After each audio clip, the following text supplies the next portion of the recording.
Hey everyone, it's Lisa with Are You My Cousin? It's Thursday, so it's time for another Facebook Live. And today we're going to be chatting genealogy, of course. And it's going to be a very casual time, as you guys know. If you are new and have not met me before, I am Lisa Listen. I am the creator and writer over at the Are You My Cousin website, where my main goal is to take the overwhelm out of your genealogy research. So that's who I am. I'd love to know who you are. If you want to let me know in the comments where you're watching from or where you're viewing from, that's just always fun to see. It's also helpful too, because I think as genealogy researchers, so much of what we do is location based when it comes to records. So it's always nice to know where people are watching from and if we can help each other out. So again, and if you're new here, and of course, if you're not, feel free to leave comments as we go along. This is casual. I do see the comments coming up as they come by. So yeah, absolutely pop them in there. And if for some reason I miss your question that you might have, put it in again. It simply means sometimes I'm a one-person show. And so a lot of times I don't necessarily, if I get too many comments at one time, they fly through and I miss something. And I certainly, it's never intentional. I don't want to. So if I miss something, just pop it back in there and it'll pop right back up to the top. So, hey, Flo is from Oregon. We have, hey, Mary Jane from Pennsylvania, and Barbie, hey, from Alberta, Canada. Hey, Dave, good to see you. I see all these familiar names, and we have Diane from South Carolina, and Sherry from Connecticut, and Judy and June and Heidi. Wonderful. Oh, Heidi's from Anchorage, Alaska. Wow. Hey, Pam, good to see you. So welcome everyone. I think I'm still kind of coming down off of RootsTech. I don't know about you guys, but I think I'm still coming off of that a little bit. It was such a unique way to do it, as it was entirely virtual. But I'm thrilled because so much of the time when I go to RootsTech in Salt Lake, which I absolutely love seeing everybody in person, I actually don't go to a lot of talks because I'm so busy talking with people and I'm so busy connecting with the companies that are there. And or I have to, as invariably, you guys know this happens when you go to a conference, you go and you have two talks that you want to attend, you just really want to attend them, and they're at the same time. So with this virtual version, the really nice thing is all the videos are available for the next year, so we can take our time. And so the other piece of that I really like is that as I have research interest, so for instance, I've been really focused in the last few months on my fourth great grandmother, third great grandmother, who was Irish, and I've been really focused on her because I've really struggled with getting that line to go back. So I can focus on just the Irish presentations that were done at RootsTech and get a really nice background on Irish genealogy and pick up the new search ideas. So that is something I like to do. You can do that when you go into the RootsTech site.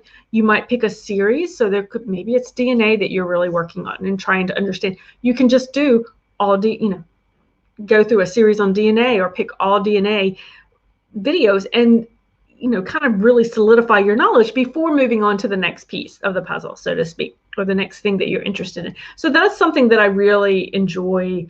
I liked about that new format. And I think we all agree that not getting to see people in person was probably the biggest downside, but also so many more people got to participate. All right, so that's my whole thing on Roots. Is if you guys want to make sure you are going to catch up on all those videos as well. They're on the RootsTech site, rootstech.org. So that's all you got to do, and you'll find them. So anyway, there is that. So yes, the other things I wanted to talk about a little bit is that when we have big conferences like this, so with RootsTech coming around, a lot of times we see new announcements coming out from companies, or companies choose that time period to make a big announcement or to maybe do a big update. And so that is good for us as researchers. So one of the ways to do that, and a lot of times when you're there in person, you can't help but you can't miss any announcements. This time around, because it was virtual, I probably didn't see quite as many coming out, but I wanted to bring that up to you guys because it made me think of something that I try to do and I wanted to share with you. And that is always going back to check and see what is new in a website or a database. So to give you kind of an example, I try to make about every other month, I have a reminder on my calendar that just basically says, check for updates. And what that means to me is I need to go back on those current family lines that I'm researching, maybe I'm stuck on, and run them back through the databases to see if something new has been added. So for instance, Ancestry might add a new set of records, or they might update a set of records. So when they update a set of records that they have, it might mean that they're including a new county in that record set, or it might mean they're including a new year, another year or a few years.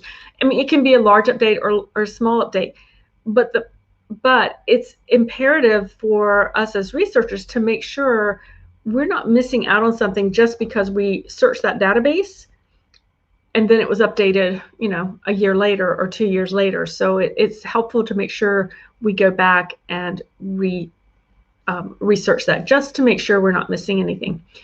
Now, I do periodically like to run, just skim through what new databases have been added in case there is something that I might see listed out that would trigger something, a research need of mine. Ancestry does that really well. You find it on their homepage. So when you go in, when you sign into Ancestry, if you have Ancestry, there's a section on the homepage and it says what's new at Ancestry, and it'll kind of give you a listing, and it'll say new or it'll say updated, and I think if you click through, it'll give you the date, so you'll know if you've searched it or not. So I do keep an eye on that as it goes. The other thing is Find My Past typically does a blog post every Friday, and I think they call it Friday Finds, or I can't remember the name of it off the top of my head. It always happens when I go live.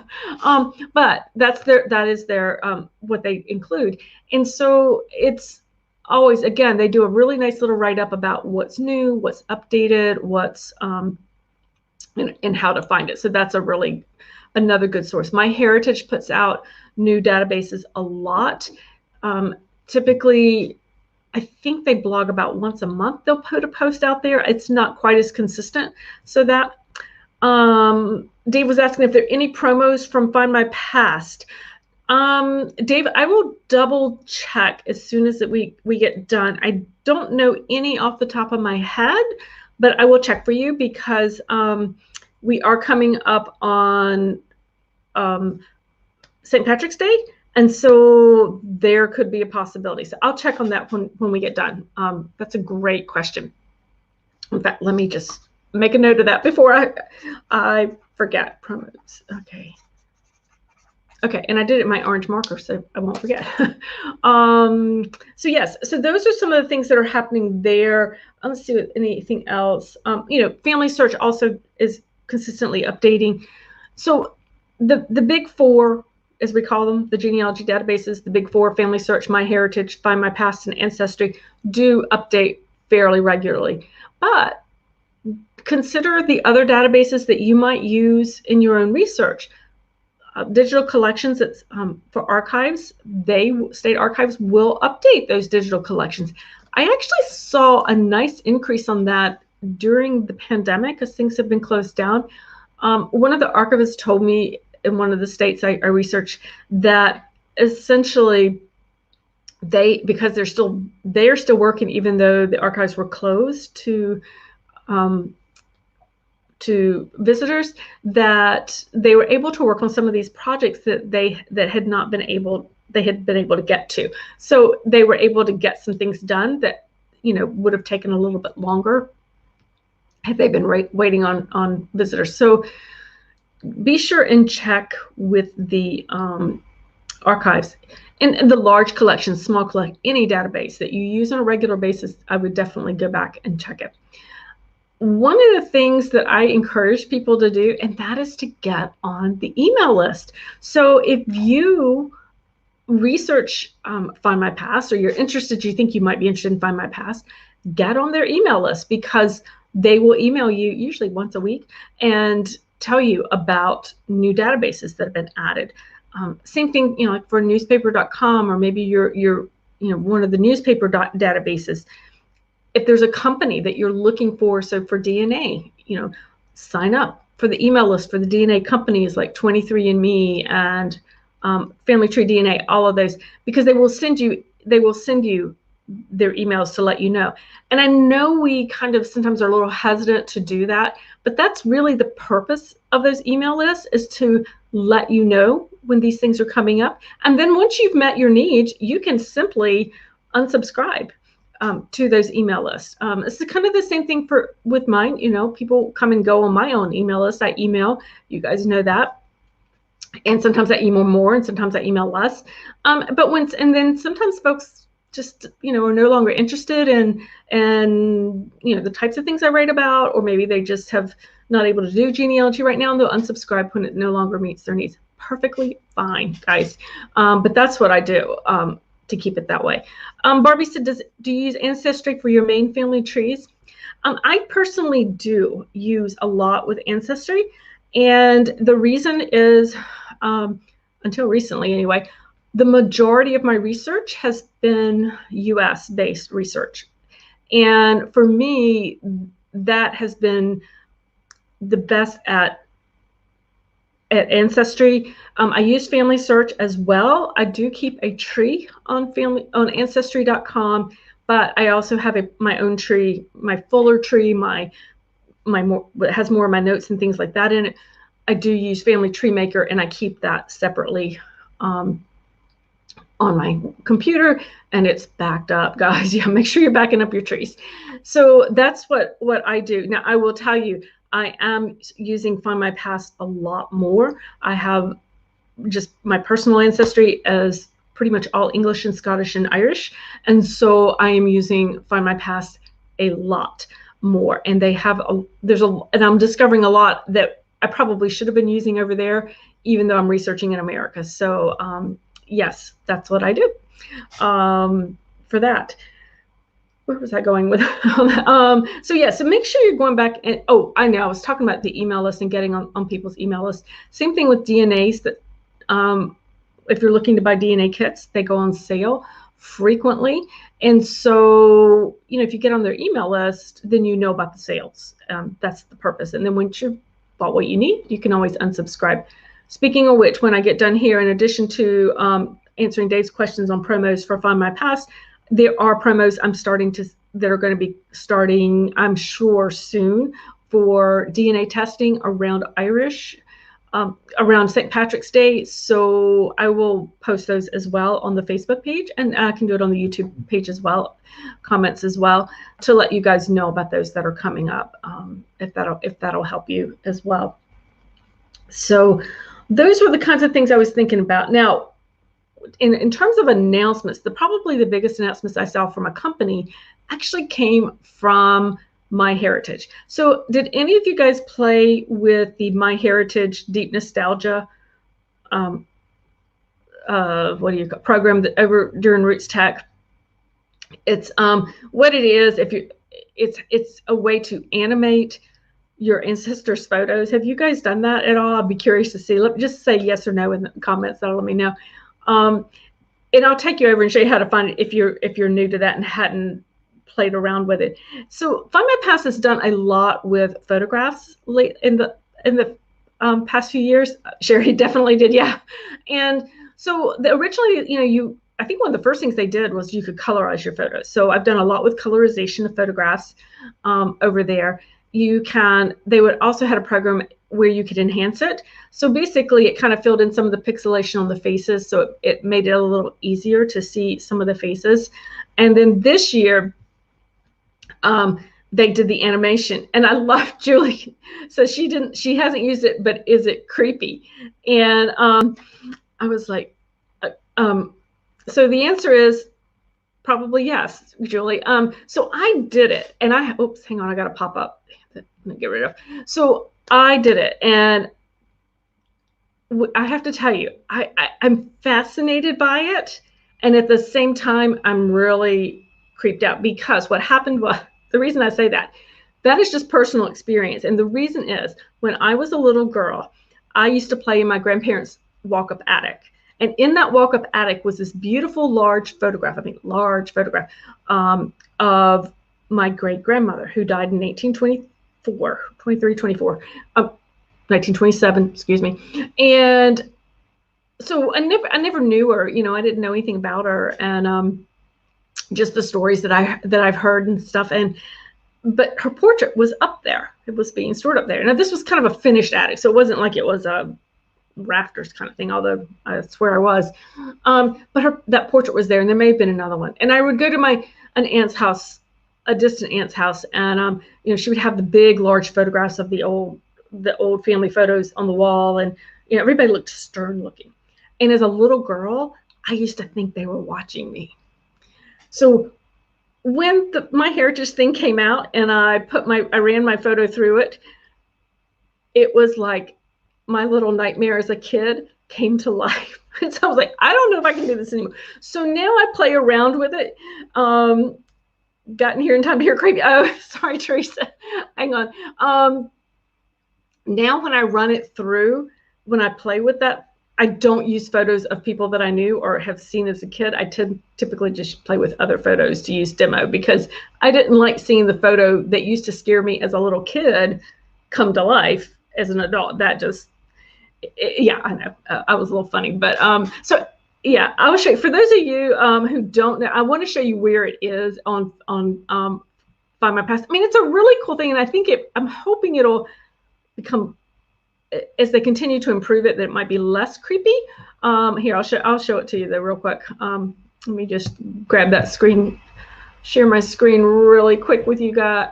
Oops, I missed the whole thing. There it is. Okay, so you guys should be able to see that now. So if you're looking for that, any of the photo things, what you want to do is go under Family Tree. And this is where you could do any of your photo stuff for My Heritage. You've got my photos here, so you can find a listing of all your photos. If you just want to straight up colorize your photos, do it there. Enhance the photos, you can do it there. And then if you want to animate your photos, you can do it there. You can simply upload, and you can see how they've uploaded somebody, and it moves around. You've probably seen a lot of these online, but yeah, so that's something you can play with. You can upload, drag and drop. And I believe, guys, I meant to look to see if they had any, you might be able to do this a little bit for free for a limited time. I cannot remember. If anybody knows that, let me know. So let me see what the comments are. So Teresa came in, and all she heard was the word creepy. She needs to watch replay. Teresa, we're talking about Find My Past new animation with a feature where they would take the family photos you can upload, and it will animate the faces in the photos. And some of us find it to be a little creepy, because I was telling the story about how the photos, just regular real life photos of my ancestors, scared me when I was a little girl. Yeah, so Dave said it was really cool. It is a pretty cool thing to do, but it is a little, I like Linda said, she goes, it's creepy, but she's totally fascinated by it, because you kind of laugh and you go out all weekend. It's like you want to get to know them, but yeah, it is. It's fun to do. The other thing I'll say is you could actually do a photo that has multiple people in it, and it will do each of the faces. So you have the ability to do that. So just that was a really helpful. Okay, Gianna, thank you so much. So there's a free 14-day trial. Yeah, and you could use to practice with it if you want to, because you can download. Then you can download it if you want to. So oh, CA, you were asking if it was My Heritage or Find My Past. That was on My Heritage. If I said Find My Past, I'm sorry, but yes, that was on Find My Heritage site. So that's what they do. Linda said some photos did not apply well. True. If they had beards on beards on women, and some men had Wild Bill Cody had long hair. Okay, that is pretty funny actually. And some had the eyes way off. Yeah, it kind of depended on the eyes, definitely. But another thing on photographs, guys, so if you are interested, and you guys, and I'll put this link down there, it's you guys know that I love Vivid Pics, and I use Vivid Pics a lot for all of my well, I'd say 90% of my photo editing needs I use Vivid Pics for. It does not colorize. That is a whole different ballgame. But just for straight up photographs, I actually use it to read documents with. You can find posts of that. You can find lots of posts on my website about Vivid Pics and how I use it. But what I like is I can add metadata to it, which really helps me in being able to find photos again, be able to share them and make connections that way. So I'm going to put one of the things that they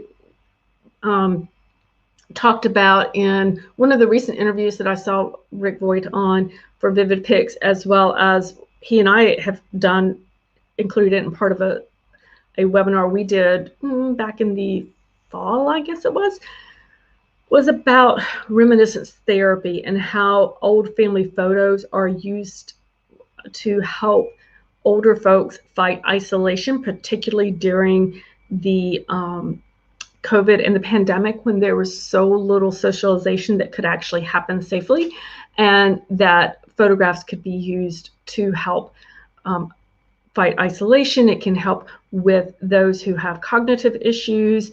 Photographs have a way of tapping into those long-term memories and helping families connect as well. So that he has some wonderful educational articles about that over on the Vivid Pics website. So I would encourage you to head over there. There's also a lot of good education over there that he's been doing over there for the last year or two, and you can see a little bit more about how it works. But that was kind of their big thing that they've been talking a lot about recently. And so, yeah, if you haven't used Vivid Pics, you might want to go try it out and see what you think. You can have a free trial for it and see what you think there. Then the other thing, let's see, what else did I want to talk about? And you guys, again, ask your questions that you might have there. Yeah, it's just that coming up on March 17th, I actually have a webinar that I'm going to be doing. It does require registration. There's a small charge for it. It's on, I'm using out-of-the-box tools for your genealogy research.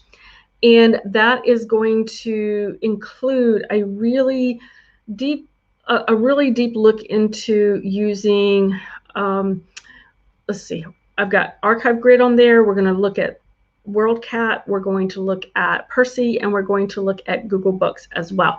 And those are going to be my what I'm really going to go deep into and showing you how, and doing some demonstrations on how to search using those tools, because they're kind of non-genealogy tools, but they're tools that we use that can be used in our genealogy research. So hang on one second, I'll drop that link in there for you as well. So yes, that will be March 17th. But if you cannot join me then, do not worry, because what you can do is you can always get the replay. As long as you have registered ahead of time, you will have access to the replay on that. So let me pop that in the link for you. Okay, I've got a couple questions I want to answer really quick over here. So Linda asked about those animated videos. How do you keep them? You can download them. Once you animate it, it will give you the option to download, and you can just download it straight to your computer and it comes out as a little video file. So super, super easy to do for that. Dave said it's a great way to see facial features of people. Yes, definitely with that. And Julie said, you'd love to hear about my top 5 or 10 must-sees from RootsTech. Oh my gosh, there's so many. But yes, I will absolutely do it. In fact, while I'm going to actually just pop over to that website so I can make sure I don't miss any of my favorites, and I'll tell you what I've put on my playlist, even though it's continuing to grow and change. So, oops, hang on, I got to sign in real quick. There we go. Let's see. So I will tell you that I definitely have there's some series on Jewish genealogy that I have on my playlist that I really love. And one of my favorites, I think I mentioned it last week, was Hebrew naming and how to read Hebrew grave tombstones that Nolan Altman did. And I found it, one, extremely helpful for my research needs, but it also just really reinforced and reminded me of the ideas that we as researchers, when we're standing in that cemetery or really any document, we need to make sure we understand everything. We need every mark, every symbol, every letter. We need to understand it, and we need to understand the history behind that stone or the culture of the people for those stones that we're looking at. So that was something I absolutely loved. I love to watch anything pretty much that Diana Elder does. She did one that is on my list. I haven't watched it yet. It's called Locality Research. It's the key to making new discoveries.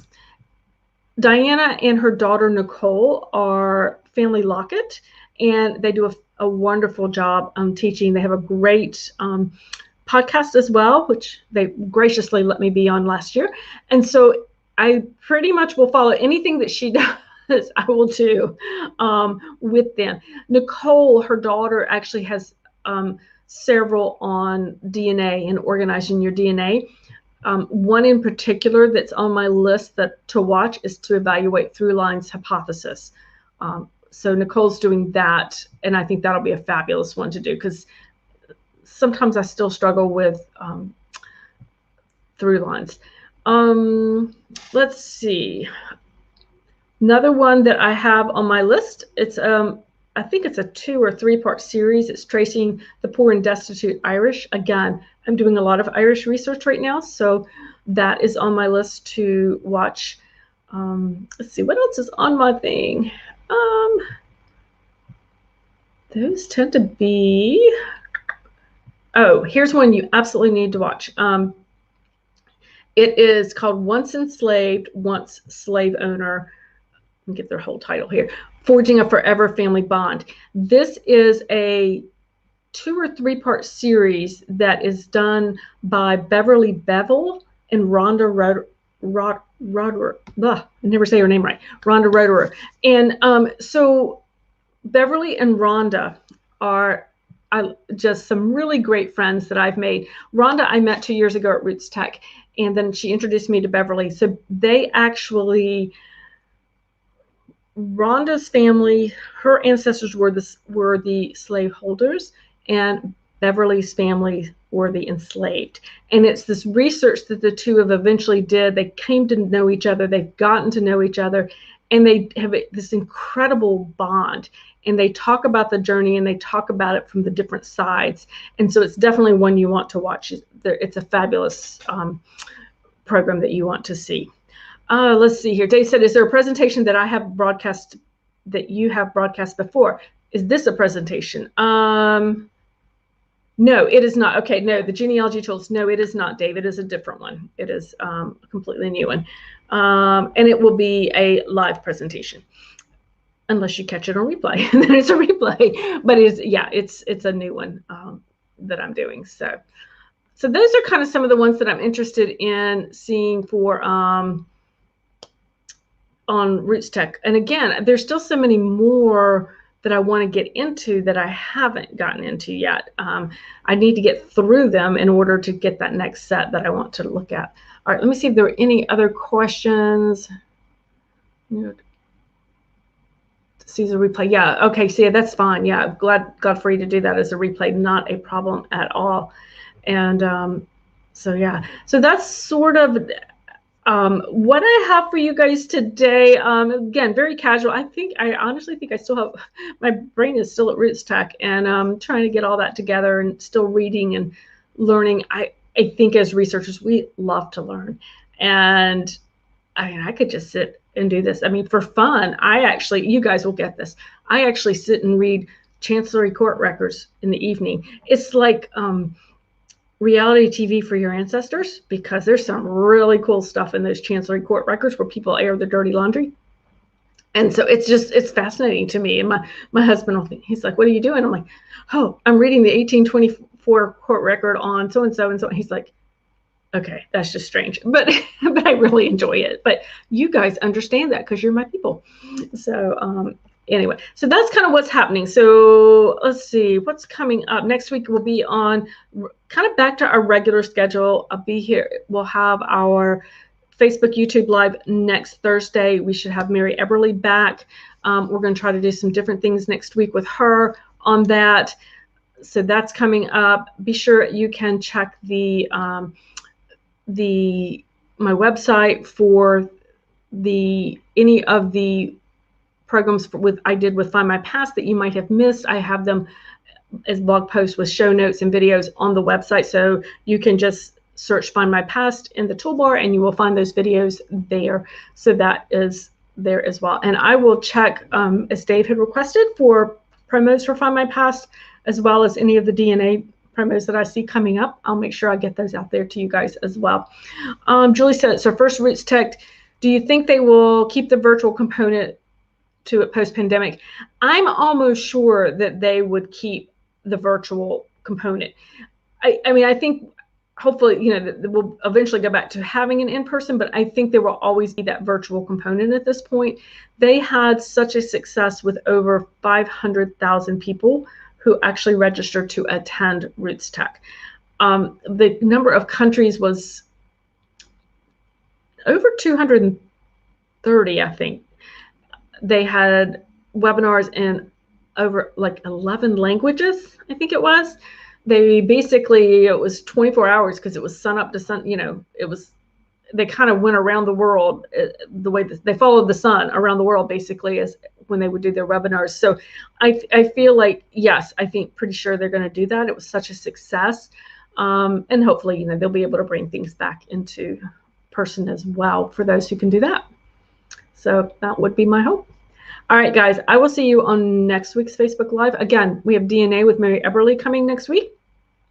We're going to shift things up a little bit, and looking forward to doing that with her. And again, you can check out the website for all the latest, and you'll find all those videos I did with Find My Past over there as well. So have a great day. Get back to finding those ancestors, and I look forward to seeing you next week. Bye.